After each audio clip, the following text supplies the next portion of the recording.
السلام عليكم ورحمة الله وبركاته. انت عامل ايه؟ انا كويس، وانت سلاش انتي ان شاء الله كمان كويس سلاش كويس. عزيزي المشاهد، والاهم، الفيديو ده، عزيزتي المشاهد، الفيديو ده موجه للفئة الانثوية اللي بتتابعني. ده طبعا في حال ان في حد اصلا بيتابعني. الفيديو ده انا هتكلم فيه عن فكر النسوية والفيمينيزم. هي على فكرة بس بالانجليزي، لو حد مفكر ان دي حاجه ودي حاجه، فالنسويه هي الفيمينيزم. هتكلم عن النظريه دي وهتكلم عن افكارها وهناقشها، فاسمعيني.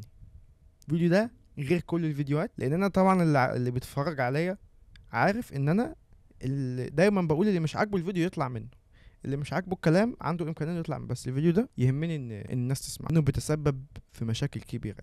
طيب مبدئيا انا لا منحاز للرجاله، ولا انا منحاز للستات، ولا منحاز ضد الرجاله، ولا منحاز ضد الستات، ولا اي حاجه.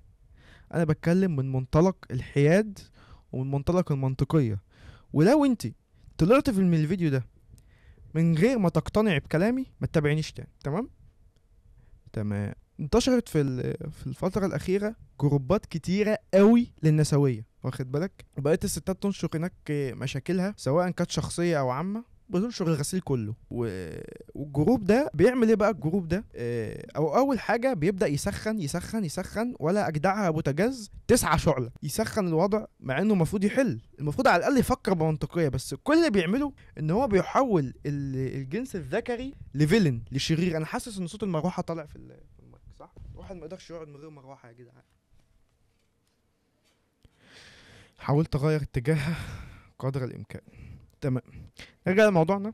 فالناس اللي في الجروبات دي بتصور الجنس الذكري على ان هو الشرير والفيلن، وبالتالي الجنس الانثوي لازم ينفد بجلده ويهرب بسرعه، في حين طبعا دي مش دي الحقيقه. ده طبعا بعد ما كانوا قالوا لها اتطلقي بدل المره 50,000 مره. ده الامر الاحتياطي، واخد بالك؟ يعني انت ايه، بسم الله الرحمن الرحيم، اتطلقي دلوقتي ايا كانت المشكله. طبعا بيضرب في صميم منظومه الاسره، والدوله هي ليست عباره الا عن اسره، والأمة ليست عبارة إلا عن أسرة. فلما أنت تضرب في منظومة الأسرة، أنت كده بتهد الأمة، أنت كده بتنفي الأمة، بتحط السكينة على رقبة الشعب المصري. لما أنت تبتدي تضرب في المنظومة الأسرية. ما علينا، هنيجي للنقطة دي. بس إيه، خلينا دلوقتي نتكلم ونقول، نبدأ بتعريف النسوية.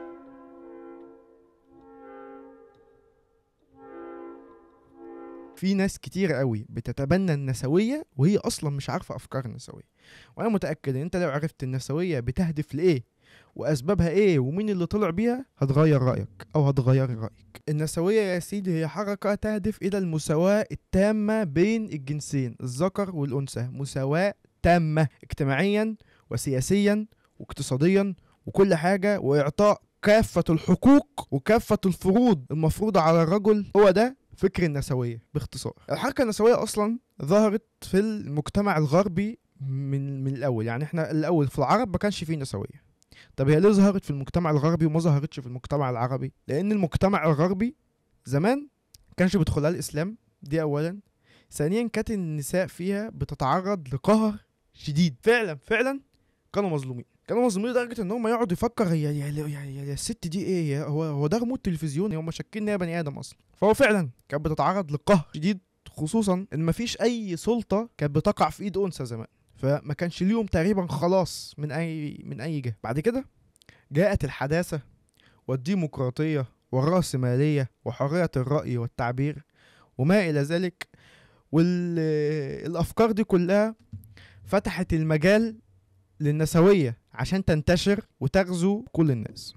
وانا مش بقول تغزو عقول الناس هنا على انها فكرة شريرة، بس هي فعلا فكرة شريرة، بس مش ده السبب، ده لاسباب. يعني انا مش باصص لفكرة النسوية على انها الفيلن. انا خدت الموضوع بمنطقية وحيادية شديدة وما اقتنعت. وانا جاي اقول لك، او جاي اقول لك ليه، جاي اشارك معاكم النظر. سنة 1979 العرب رفضوا ان هم يوقعوا على اتفاقية CEDAW، والاتفاقية دي كانت ساعتها يعني بتمثل الحركة النسوية، ودي وقع عليها تقريبا كل الدول الغربية بالاستثناء، ما عدا دول الشرق الأوسط والدول العربية رفضوا التوقيع على الاتفاقية دي لأنها كانت بتتناقض مع مبادئ. وده اللي خلاهم بعد كده في المستقبل الحديث اللي هو الحاضر بتاعنا يلجأوا إلى أنهم يخشوا عبر وسائل الانفتاح الثقافي زي بقى السوشيال ميديا وما الى ذلك. ليه في ناس بيتبنوا الفلسفه من غير ما يفهموها، وازاي قدرت فكره تخلي الناس تتبناها وتقتنع بيها حتى من غير ما يفهموا حدود الفكره دي والاغراض الخطيره اللي بتهدف ليها الفكره دي. يجي لك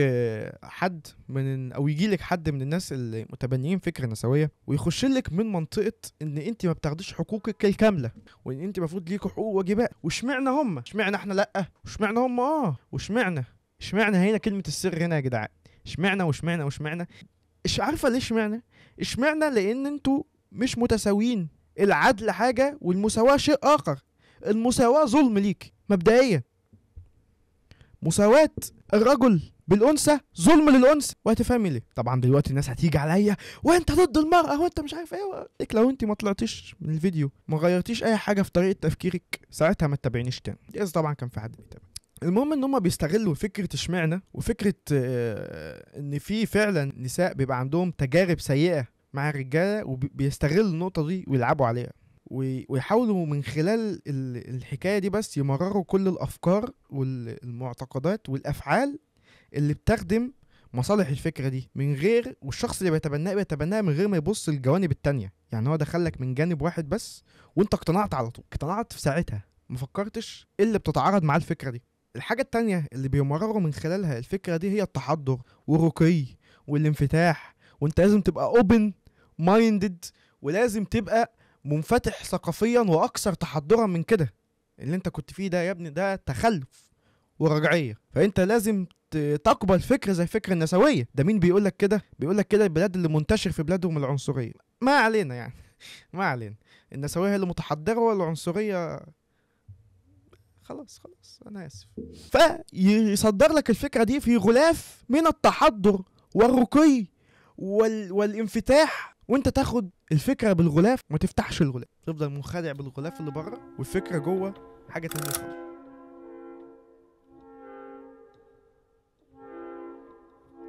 انا دلوقتي هشرح لك ليه النسويه فكره فعلا شريره وانتشار موجه وليه مصالح رأسمالية قبل ما تبقى ليه مصالح بتخدم الأنثى. مبدئيا فكر النسوية فكر مدعوم أصلا من الرجال، بس مش من أي رجالة، من الرجالة اللي عندهم نفوذ واللي عندهم فعلا استفادة حقيقية من الاقتصاد والرأسمالية. ده ليه؟ عايزك تحسبي معايا كده. دلوقتي لما تيجي أي شركة تبحث عن موظف، الموظف ده هياخد منهم فلوس مقابل إن هم يديهم خدمة. طيب الشركة دي محتاجة مش موظف واحد، محتاجة آلاف الموظفين لو شركة كبيرة. طيب كل الموظفين دول هياخدوا رواتب، صح؟ الرواتب دي لازم يعملوا لها ميزانية لوحدها، ميزانية الرواتب، ودي بتبقى حاجة بتاخد من أرباح الشركة. جزء من أرباح الشركة بيروح للصيانة وللكفالة وللتأمينات وللرواتب. طيب عايزك بقى تفكري معايا كده، لو دخلت المرأة اللعبة، لو دخلت لعبة الشغل ولعبة النزول لسوق العمل والعمل، ودي من أكبر النقط اللي النسوية قايمة عليها وبتهاجمها، إن ليه الست ملهاش الحق زي الراجل بالظبط في الشغل وفي تقاضي نفس الراتب. عايزة تعرفي ليه؟ ده لأن بالنزول الأنثى لسوق العمل بتزيد المنافسة جدا على الرجالة، لأن بدل ما كان فيه 10 أشخاص متوفرين في السوق على سبيل المثال يعني، بقوا 20 شخص. ليه؟ ضفنا 10 إناث. ده لو افترضنا طبعا إن عدد الإناث اللي نازلين بيتساوى مع عدد الذكور اللي نازلين، بس الموضوع إن كمان بيبقى الإناث أعلى بكتير، فده بيخلق منافسة شديدة جدا على الرجال في سوق العمل. طيب خد الكبيرة، الأنثى اللي بتنزل لسوق العمل أحيانا بتبقى متجوزة، فهي فعلا مش محتاجة الفلوس في حاجة. احيانا برضو يعني عشان ما نعممش، احيانا كتير بتبقى مش محتاجه الفلوس في حاجه، او على الاقل مش محتاجه الفلوس كضروره للبقاء. ولو هي مش متجوزه فهي ليس عندها من تعيله، لا عندها لا ابن ولا عندها لا زوج ولا عندها، هي مش مطالب منها غير ان هي تعيل نفسها. ولو اتجوزت جوزها هيعيلها، فهي الاحتياج المادي عندها اقل بكتير من الراجل اللي بيبقى مطالب منه انه يعول اسرته بالكامل. يعني الدخل اللي بيجيله بيتقسم على 2 كحد ادنى، 3 لو جايب ولد واحد، لو جايب قصدي لو مخلف طفل، يتقسم على 4 لو مخلف طفلين، على 5 لو مخلف 3، على 6 لو مخلف 4، وهكذا. فلما دلوقتي صاحب العمل ينزل يدور في السوق على موظفين ويلاقي ان الانثى بتتقاضى نص اللي بيتقاضاه الرجل، هيختار مين؟ هيختار اللي يخدمه في ميزانية الرواتب، هيختار اللي يخفف حمل دفع الرواتب عن الشركة. فتصبح المنافسة قاسية جدا، وهوب انتشار البطالة، صعوبة مطلقة في ان واحد يتوظف، وان واحد يلاقي شغل. وده برضه بيظلم الانثى، يعني دايما في انثى مظلومة في الموضوع. ليه؟ الست، خلينا نقول الست اللي خدت الوظيفة من الراجل ده، مرات الراجل ده هتتضرر. فانت ما ظلمتوش لوحده، انت ظلمتيه وظلمت مراته وظلمت ولاده، وانت كده كده ممكن ما تكونيش اصلا محتاجة الفلوس عشان تعيشي. وده خلل واضح في منظومة الأسرة. فعشان كده الناس ذوات النفوذ يهمهم قوي ان الست تنزل لسوق العمل، سعر الموظفين هيقل جدا، الموظفين هيكتروا. طيب بلاش دي. من الافكار التانية اللي النسوية بتاخدها كبوينت يعني، وتهاجم على اساسها، ان تقولك شوف الظلم، المرأة في سوق العمل بتتقاضى اقل بكتير مما يتقاضاها الرجل. ده ليه؟ عشان تفرقة عنصرية ما بين الرجل والمرأة. المرأة ما بتتقاضاش قد الرجل. احنا كده خلصنا الجانب الاخلاقي بتاع ليه ما ينفعش فعلا المرأة تتقاضى زي ما الرجل بيتقاضى. بس انا هقولك على حاجة، الفجوة اللي بين الرجل والمرأة تقريبا 15%. الفجوة ما بين الرواتب ما بين الرجل والمرأة تقريبا 15%. فهي ليست بهذا الحجم. بس للناس اللي لسه شايفين 15% كتير، فانا محيل اقول لك السبب ان الرجالة دايما، وده الكلام ده جاي من احصائيات مدروسة مش جاي من عندنا كده، الرجالة دايما بيشتغلوا عدد ساعات اكتر من المرأة. ده ليه؟ المرأة بتروح الدوام، وقت ما يخلص الدوام بيخلص الدوام، بتتقاضى الراتب المتعارف للدوام وخلاص. انما الراجل في اغلب الاحيان بيبقى مضطر ان هو يشتغل اكسترا تايم، ان هو يشتغل عدد ساعات اكتر من اللي بتشتغله المرأة. ده ليه؟ لان هو يا جدعان الدخل ده مش ليه لوحده، غالبا بيبقى الدخل ده بيخش له هو واسرة، فهو مضطر يشتغل ساعات اكتر عشان يكفي مطالبه ومطالب الاسرة. فالفجوة في الاجر دي، ده لان الراجل بيشتغل عدد ساعات اكتر، مش لان في تفرقة عنصرية. هو بيشتغل اكتر فبيقبض اكتر. فانتوا عايزين تسوي في الراتب ازاي عايزين يشتغل اكتر ويقبض نفسه؟ ليه؟ هنخش في نقطة تانية غير النقطة الاولانية.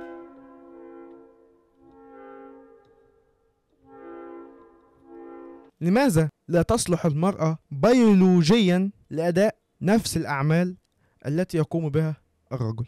بيولوجيا المرأة دايما كتلتها العضلية أقل بكتير من الرجل. فلما تيجي تقولي إن إحنا عايزين نساوي ما بين الرجل والمرأة في سوق العمل، ده كمان بيعني إن أنت هتساويها في كل المهام. مش إحنا بنشتغل في وظائف إدارية يبقى هي كمان تشتغل في وظائف إدارية، نشتغل موظفين يبقى هي كمان تشتغل موظفين. مش إحنا بنحارب في الجيش يبقى هي كمان تحارب في الجيش. مش إحنا بنشتغل في كعمالة، السباكة، كهرباء، البنى. عمرك ما شفت ست بتعمل الحاجات دي الصراحة. طب مش انتوا عايزين المساواة؟ يبقى المساواة في الحاجات دي كمان، صح ولا ايه؟ ولا هي المساواة في الحاجات الحلوة بس، وهي أقل منه في الكتلة العضلية؟ ده تشريحيا، ده بديهيات يعني. برضه مش جايب يا جدعان، مفيش أي حاجة جايبها من عندي، الكلام ده كلام معروف جدا. طيب بلاش تولي المناصب المجهدة عضليا، خلينا في المناصب المجهدة ذهنيا. زي ايه؟ زي مناصب السلطة والمناصب الإدارية، انها تكون في موقع إدارة يعني يكون تحتيها أشخاص بتديرهم، أو تكون في موقع سلطة، أو تكون في موقع ذو نفوذ. أولا الأنثى تشريحيا برضو قابليتها للانهيار تحت الضغط أكبر بكتير من الرجل، تأثرها بالعواطف أكبر بكتير من الرجل، تأثير العواطف على قراراتها أكبر بكتير من الراجل. وده كلام طبي، ده مش كلامي.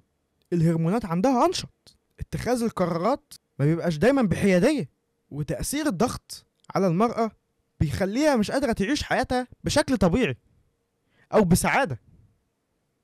يعني حتى لو فعلا في ست قدرت إن هي تتولى منصب إداري، ما بتعيش حياتها زي ما هو متوقع، في حين إن الراجل يقدر يتولى المناصب دي بسهولة لسنين من غير ما يشتكي.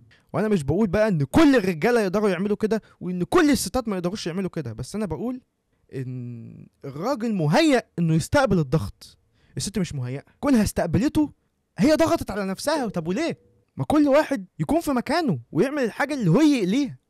طيب بلاش ليندا كيلسي، ودي واحدة من أكبر المدافعين عن فكر وفلسفة النسوية. بتقول إيه ليندا كيلسي؟ بتقول في مقالة كانت كاتباها بعنوان إيه؟ If feminism set women free why we are feel more pressure than ever. يعني لو فعلا النسوية بتحرر المرأة، ليه احنا بنحس بضغط اكتر من الاول؟ مش المفروض نتحرر؟ وكتبت كمان في نفس المقالة دي ان رغم تصديرها لان هي مستقلة واندبندنت ومتحررة وكل حاجة، هي كانت بتعيش واحدة من اسوأ لحظات حياتها، وكانت بتعاني من الضغط، بتعاني من التوتر والانهيار العصبي. ده غير ان الضغط والحاجات دي كانت بتسبب اضطرابات في النوم والقلق الحاجات دي. طيب نيجي للنقطة الشائكة، ودي اخر جزئية في النقطة دي. ارتفاع معدلات الخيانة في امريكا. امريكا هي اكتر بلد بتشغل الناس الاندبندنت. ارتفاع معدلات الخيانة في امريكا بالتزامن مع ارتفاع معدلات توظيف النساء. ده ليه؟ ده لان بالنزول المرأة لسوق العمل ده بيتيح ليها ان هي تتعرض لاشكال وانواع كتيرة قوي من الرجال، والاشكال والانواع الكتيرة قوي دي بحكم ان المرأة عاطفية بتتيح ليها ان هي تختار ما بين الرجالة دي. وحتى ولو في اللي بتعرف تتملك نفسها وما تنجذبش لاي واحد، ده ضغط، دي مش طبيعتها، ده مش السلوك اللي المفروض تسلكه، فليه اجبر نفسي على كده؟ وطبعا العمل بيؤمن بيئة حوار نقية جدا انها تعرف تتكلم مع اي واحد في الشغل، والعمل بيؤمن ليها البيئة دي تحت اطار زملاء العمل. فهي مش كمان تقدر تنجذب وتختار، لا هي كمان تقدر تتكلم وتحاور وتجرب.